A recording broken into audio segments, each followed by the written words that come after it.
contribuer à la formation du Conseil de l'Entente. Je dis que nous pourrions constituer ici même un Conseil de l'amitié.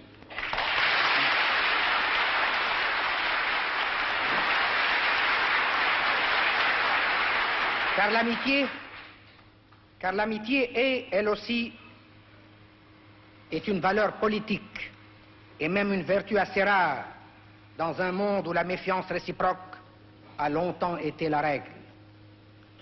Certains partisans ombrageux de l'unité africaine, de l'unité tout de suite et à tout prix, m'objecteront qu'il ne faut pas multiplier les cercles et les groupes, tout comme ils persistent à voir dans les organisations régionales une menace à l'organisation centrale.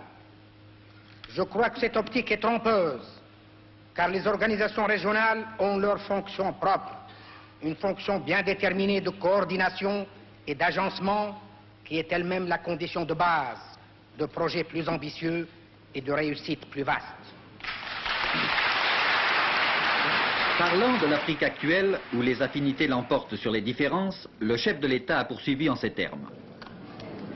Combattre à bon escient, c'est connaître la mesure exacte de sa propre force, c'est doser son effort, c'est définir le moment le plus opportun pour l'action, c'est déterminer avec précision ce qui peut attendre et ce qui ne le peut pas. La politique du tout ou rien engendre parfois des exaltations éphémères, plus souvent encore des désastres durables.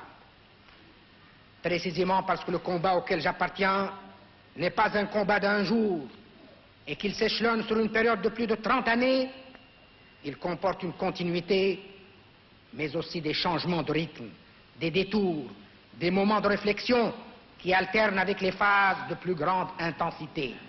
Le chef de l'État a souligné la nécessité de consolider l'indépendance de nos pays. La sagesse et le réalisme, qui sont les supports naturels du bourguibisme, doivent être compris non comme des raisons de surseoir à l'action, mais au contraire comme d'irremplaçables instruments de travail, comme les leviers de l'action efficace. Mettant en relief ce que les pays africains, et notamment francophones, ont de commun, le président a poursuivi. C'est plus facile de réclamer la richesse à d'autres que de la créer soi-même.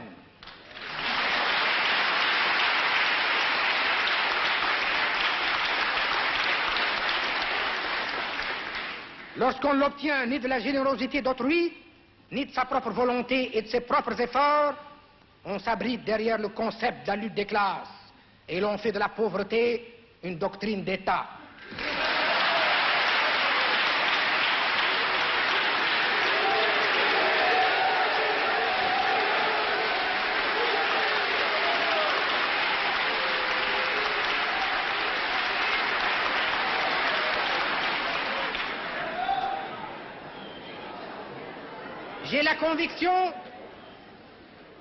J'ai la conviction que dans notre contexte africain, la lutte des classes est un facteur de débilité et de régression.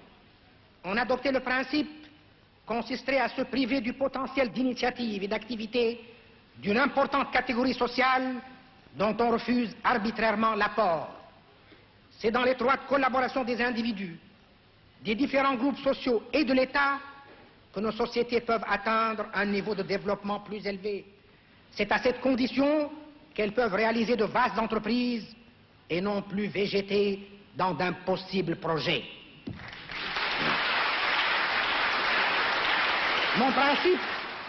Mon principe est de partir de ce qui est naturel et concret pour mieux affronter ensuite les problèmes et les situations complexes. Il en va de même pour les associations d'intérêt, pour les groupements régionaux, pour les grands ensembles. Le chef de l'État a ensuite évoqué l'avenir de l'Afrique unitaire. L'OUA a des mérites que nous lui reconnaissons tous. Le fait qu'elle soit de 18 ans plus jeune que l'ONU la prémunit contre bien des erreurs et des velléités.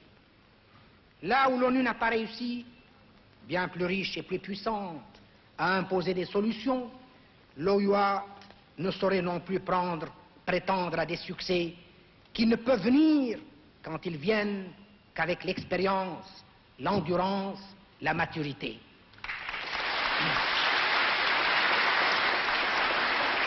S'il existe sous des traits plus ou moins différents, une famille africaine, une famille de nations pour qui l'indépendance ne fait que commencer.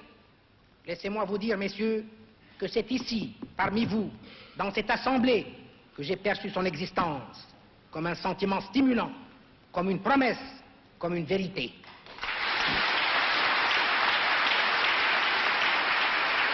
Pour conclure, le président Bourguiba s'est exclamé « Vive la Côte d'Ivoire, vive l'amitié tuniso-ivoirienne, vive l'Afrique unie !»